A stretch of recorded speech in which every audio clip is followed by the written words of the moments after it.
Hello viewers, greetings from doctor Suresh Jain. आज के हमारे वीडियो का टॉपिक है healthy food for small kids. छोटे बच्चों के लिए हेल्दी खाना, ये बहुत ही इम्पोर्टेंट टॉपिक है।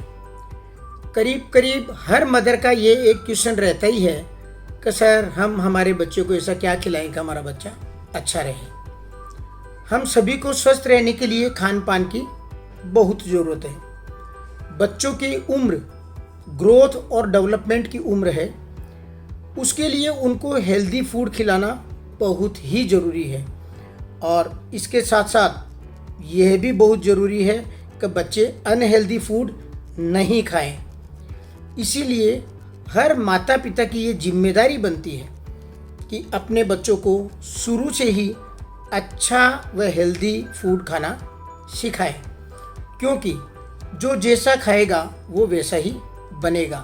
हम कहते भी हैं कि जैसा खाए अन्न वैसा होए मन, जैसा पिए पानी वैसी होए वाणी।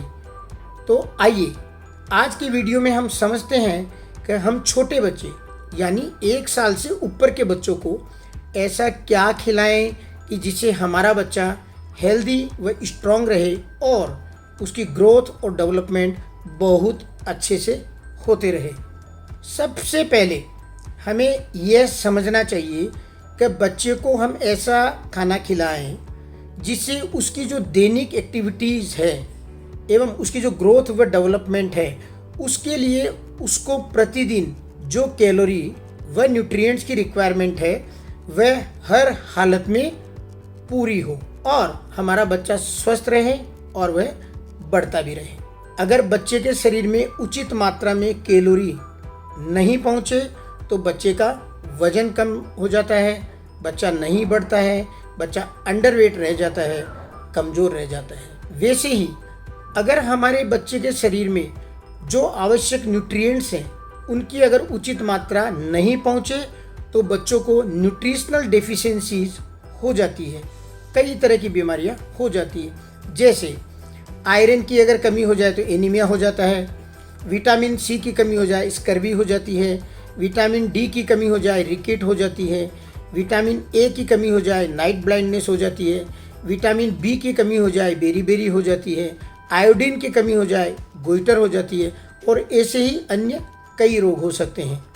हमारा बच्चा इन सब रोगों का शिकार नहीं हो, इसके लिए हमें उसे प्रतिदिन बैलेंस डाइट खिलानी होगी जिसमें बच्चे को उचित मात्रा में कैलोरी व सभी प्रकार के एसेंशियल न्यूट्रिएंट्स रिकमेंडेड डेली जो उनकी रिक्वायरमेंट है उनके अनुसार मिलते रहें। बैलेंस डाइट अगर हमको समझना है तो हमको 5 फूड ग्रुप्स को समझना है और हमें उन पर खास ध्यान देने की ज़रूरत है। जब हम बच्चे को खिलाने के लिए इन 5 फूड ग्रुप में से पदार्थों का सिलेक्शन करते हैं तो हमें यह सुनिश्चित करना है कि प्रतिदिन प्रत्येक बच्चे को हर फूड ग्रुप में से कम एक आइटम ज़रूर खाने को मिले और वो भी इतनी क्वांटिटी में मिले कि उसको अपनी हेल्थ बनाने के लिए जिसकी आवश्यकता है। जैसे पहला जो फूड ग्रुप है हम उसको बोलते हैं अनाज वाला ग्रुप यानी ग्रेन्स का ग्रुप। इनसे मुख्यतया कार्बोहाइड्रेट मिला करता है। इसके एग्जाम्पल जैसे चावल, गेहूँ, जौ, बाजरा। हाँ, इसी में कॉर्न, रागी और ओट्स भी शामिल है। जो सेकंड ग्रुप है वो है प्रोटीन फूड का ग्रुप। इसके अंदर में मुख्य रूप से बच्चे को प्रोटीन मिलेगा और इसके एग्जाम्पल्स है हर तरह की दाल जैसे चना, मूंग, मोठ, बीन्स जैसे सोयाबीन, राजमा, नट्स एंड सीड्स एवं non veg foods. Third group जो है वह है फ्रूट्स का ग्रुप जिससे मुख्यतया विटामिन्स व मिनरल्स मिलते हैं और इसके एग्जाम्पल्स है सब तरह के जितने भी फल हैं, एप्पल, बनाना, पपैया, ग्रेप्स आदि। फोर्थ ग्रुप जो है वह है वेजिटेबल्स का ग्रुप है। इससे भी मुख्यतया विटामिन व मिनरल्स मिलते हैं और इसके एग्जाम्पल्स है अलग अलग तरह की जो वेराइटीज़ की सब्जियां आती हैं। और इसी ग्रुप में कच्ची फली वगैरह जैसे मटर फली, मोठ की फली आदि वह जो स्टार्ची वेजिटेबल्स होते हैं, जो गांठ वाली वेजिटेबल्स होती है जैसे आलू, गाजर आदि और सभी पत्ते की सब्जियां भी शामिल हैं। पांचवा जो फूड ग्रुप है वो है डेयरी प्रोडक्ट्स का ग्रुप। इस ग्रुप से हमें प्रोटीन, फैट्स, मिनरल्स व विटामिन्स मिलते हैं। इसका एग्जाम्पल है दूध, बटर, पनीर, चीज़, दही, घी आदि। इन 5 ग्रुप्स के अलावा भी कुछ मात्रा में ऑयल का सेवन भी बच्चे के खाने में होना जरूरी है, जिससे उसको एसेंशियल फैटी एसिड्स व विटामिन ई मिलता रहे, जैसे canola oil, olive oil, mustard oil, तिल का तेल, मूंगफली का तेल आदि। इनके अलावा डाइट में फाइबर का होना भी बहुत ज़रूरी है, जो हमें साधारणतया अनाज, दाल, सब्जी व फलों से मिल जाता है। और साथ में थोड़ा शुगर, सोल्ट या स्पाइसेस का सेवन भी ज़रूरत के अनुसार किया जा सकता है, जो खाने को टेस्टी बनाने में हमारे मददगार हो सकते हैं। और हाँ, पानी हमारे खान पान का बहुत ही इम्पोर्टेंट पार्ट है, जिसको किसी भी कंडीशन में नज़रअंदाज नहीं करना चाहिए। बच्चे की डाइट बैलेंस्ड हो, इसके लिए हमें इस बात का ध्यान रखना है कि बच्चे का जो खाना हो वह इन 5 ग्रुप्स से कुछ इस प्रकार के हो कि करीब करीब 30% उसको अनाज ग्रुप से मिले, 30% ही वेजिटेबल ग्रुप्स से मिले, 20% प्रोटीन के ग्रुप्स से मिले और 20% फ्रूट ग्रुप्स से मिले। और प्रतिदिन कुछ मात्रा में डेयरी ग्रुप से भी ज़रूर उसको कुछ न कुछ मिलता रहे। तो हमने क्या सीखा कि बच्चे को प्रतिदिन सभी 5 जो फूड ग्रुप्स हैं, इनमें से किसी न किसी आइटम का सेवन जरूर होना चाहिए और उचित मात्रा में होना चाहिए। ऐसा कोई भी दिन नहीं जाना चाहिए जिस दिन इनमें से कोई 1 या 2 फूड ग्रुप का बच्चे को डाइट में कुछ भी नहीं मिले। ऐसे हालात में बच्चे को डेफिशिएंसी डिजीजेज होने का डर रहेगा। जैसे अगर कोई बच्चा फल व सब्जियों का सेवन नहीं करें या बहुत कम करें और खाली दूध का ही सेवन ज़्यादा करें, तो ऐसे में उसकी डाइट संतुलित नहीं रहेगी और उसे हीमोग्लोबिन की कमी यानी एनीमिया का डर बना रहेगा। बच्चे को प्रतिदिन कोई न कोई आयरन रिच फूड ज़रूर खिलाना चाहिए, जिससे उसके हीमोग्लोबिन अच्छी मात्रा में बनता रहे। क्या आपका बच्चा प्रतिदिन आयरन रिच फूड खाता है?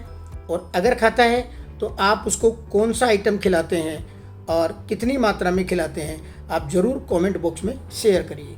अगर कोई बच्चा खाना ही कम खाता है यानी आवश्यकता से कम कैलोरी खाता है, तो उस बच्चे का वजन नहीं बढ़ेगा, वो कमज़ोर हो जाएगा, अंडरवेट हो जाएगा। जंक फूड जिनमें फैट, शुगर व सॉल्ट तो अधिक रहते हैं, लेकिन प्रोटीन, विटामिन, मिनरल्स कम रहते हैं, इनका भी अधिक सेवन करने से मोटापा या अन्य कई प्रकार के रोग होने का खतरा रहता है। यहाँ पर एक बात का विशेष जोर देना चाहूँगा कि हम हमारे बच्चे के खाने में जो भी आइटम सेलेक्ट करें वह लोकल मार्केट में इजीली अवेलेबल हो, ट्रेडिशनल हो, सोशली एक्सेप्टेबल हो, सीजनल हो व कॉस्ट इफेक्टिव भी हो तो अच्छा है।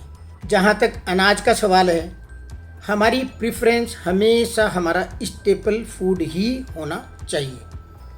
हमारी कोशिश होनी चाहिए कि होल ग्रेन यानी साबुत अनाज से बने आइटम बच्चे को खिलाए जाएं, क्योंकि इनमें फाइबर की मात्रा बहुत ज़्यादा होती है और वो हेल्दी भी होते हैं। रिफाइंड अनाज जैसे मैदा, वाइट राइस, इनके आइटम जितने कम से कम दिए जाए वो अच्छे हैं, क्योंकि ये हेल्थ के लिए ज़्यादा अच्छे नहीं होते हैं। आजकल देखा गया है कि बच्चों में मैदा के आइटम्स का प्रचलन कुछ ज़्यादा ही है, जो स्वास्थ्य के लिए अच्छा नहीं है। ऐसे बच्चों में डाइजेशन संबंधी शिकायतें, कब्ज, गैस, पेट में दर्द आदि बहुत ज़्यादा होने का डर रहता है। हमारा जो भी ट्रेडिशनल स्टेपल फूड हैं, जैसे गेहूं और चावल, जो लोकल मार्केट में इजीली अवेलेबल है और घर के हर उम्र के लोग भी जो आसानी से खाते हैं, उनको छोड़ करके और अगर हम रेगुलर उसको ओट्स खिलाएं या रागी खिलाएं तो यह व्यवहार ठीक नहीं है। हाँ, इनका सेवन करना मना नहीं है, कभी कभार किया जा सकता है। 1 से 3 साल की उम्र के बच्चों को प्रतिदिन 2 कप अनाज और 4 से 6 साल की उम्र के बच्चों को प्रतिदिन 3 से 4 कप अनाज मिलना चाहिए। बच्चे को विभिन्न प्रकार की दालें हम खिला सकते हैं। प्रतिदिन 1 कप दाल खिलाना ही चाहिए। अंकुरित दालें यानी स्प्राउट्स भी अच्छा प्रोटीन का सोर्स है। अगर हम फलों की बात करें तो आजकल हर मौसम में सभी प्रकार के फल मार्केट में अवेलेबल हैं, लेकिन हमें बच्चों को सीजनल फल ही खिलाने चाहिए और हमारी कोशिश ये होनी चाहिए कि जूस की बजाय फलों को छीलकर काट कर खिलाना चाहिए। अगर फ्रूट्स को हम अलग अलग शेप में काटें और फिर बच्चे को परोसें तो ये बच्चे के लिए अट्रैक्टिव हो सकते हैं। अगर बच्चा फल ऐसे नहीं खा सकता है तो उसे ताज़ा फलों का रस दिया जा सकता है, जिसमें सॉल्ट व शुगर नहीं मिलाना चाहिए। मीठे जूस पीने से दांतों को नुकसान हो सकता है। 2 से 5 साल के बच्चे को आधे कप से ज़्यादा जूस नहीं पिलाना चाहिए। बाजार से खरीदे पैकेज रसों का सेवन नहीं करना ही अच्छा है, क्योंकि इनमें फल की मात्रा तो कम होती है और अन्य केमिकल्स और प्रिजर्वेटिव्स काफ़ी मिले रहते हैं जो स्वास्थ्य के लिए हानिकारक हैं। अलग अलग कलर की सब्जियों में अलग अलग प्रकार के विटामिन्स, अलग अलग प्रकार के फाइटोन्यूट्रिएंट्स होते हैं और इसीलिए सब्जियां भी सीजन के अनुसार बदल बदल करके खिलानी चाहिए। सब्जियों को पका करके, सलाद बना करके व इनका रस व सूप भी बना करके दिया जा सकता है। जहाँ तक दूध का सवाल है, 1 साल से ऊपर के बच्चे को गाय का दूध पिलाया जा सकता है। 1 से 2 साल के बच्चे को 3 कप और 2 से 3 साल तक के बच्चे को 2 कप और उससे बड़े बच्चे को 1 कप दूध दिया जा सकता है। उससे ज़्यादा दूध की ज़रूरत नहीं है, इसलिए नहीं पिलाना चाहिए।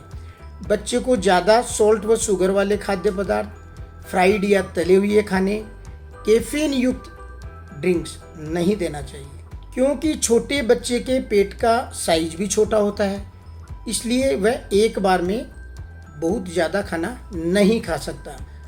आप खाने की मात्रा तो बढ़ा नहीं सकते, इसलिए हमको भोजन की जो क्वालिटी है, जो उसकी गुणवत्ता है, उसको बढ़ाने की कोशिश करनी चाहिए और अपने बच्चे के खाने में पोषक तत्वों को भरपूर मिलाना चाहिए। छोटे बच्चों को दिन में 3 बार मील खिलाएं और आवश्यकता अनुसार 2 से 3 स्नैक्स खिलाए जा सकते हैं। जहाँ तक हो सके खाने का समय प्रतिदिन सेम ही रखना चाहिए, यानी उसका एक शेड्यूल बना करके रखना चाहिए। हमें हमेशा बच्चे को स्वयं खाने के लिए एनकरेज करना चाहिए। कभी भी बच्चे को फोर्स नहीं करना चाहिए। फूड फोर्सिंग अच्छी बात नहीं है। Food forcing always leads to food refusal. उसकी लाइक व डिसलाइक का ज़रूर ध्यान रखना चाहिए, लेकिन खाना हमेशा बैलेंस्ड व हेल्दी ही होना चाहिए। जब भी हम कोई नया आइटम शुरू करें तो पहले दिन कम मात्रा में दें, फिर धीरे धीरे आवश्यकता अनुसार मात्रा बढ़ा सकते हैं। जहाँ तक हो सके बच्चों को घर में बनाया हुआ खाना ही खिलाना चाहिए। घर के बाहर बना हुआ खाना ज़्यादातर हेल्दी नहीं होता है। बाजार से लाए हुए जो पैकेज फूड्स हैं, जूस हैं, बेकरी आइटम्स हैं, ये भी खिलाने में कोई भलाई नहीं है। बच्चे को कभी भी टीवी व मोबाइल को चला करके उसके सामने बैठा करके खाना नहीं खिलाना चाहिए। यह गलत आदत है और यह ढेर सारी प्रॉब्लम्स को जन्म दे सकती है। सामान्यतः बच्चों की नकल करने की, देखा देखी करने की एक आदत होती है, इसलिए घर के सभी बड़ों को बच्चे के सामने हेल्दी खान पान ही करना चाहिए। आप जैसा खाएंगे बच्चे वैसे ही आपको फॉलो करेंगे।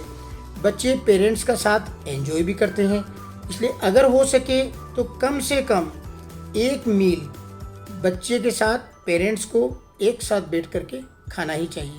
खाने से पहले व खाने के बाद बच्चे को अच्छे से हाथ धोने की आदत डाल देनी चाहिए। हाइजीन, क्लीनलीनेस, अच्छे टेबल मैनर्स बच्चे को सिखाते रहना चाहिए। ये टॉपिक एक्चुअली बहुत वास्ट है, मैंने बहुत कवर करने की कोशिश की है। फिर भी अगर कोई भी आपकी क्वेरी है तो आप कमेंट बॉक्स में लिखिए और मेरी कोशिश रहेगी कि मैं ज़रूर उसका आंसर आप तक पहुंचा सकूं। आपको ये वीडियो ज़रूर अच्छा लगा होगा। आप इसको लाइक करिए, अपने फ्रेंड्स रिलेटिव्स के साथ में शेयर करिए और अभी तक आपने अगर मेरी चैनल को सब्सक्राइब नहीं किया है तो शेयर करिए जिससे आपको हर नए वीडियो का नोटिफिकेशन इमीडिएटली मिल जाए। Thank you very much.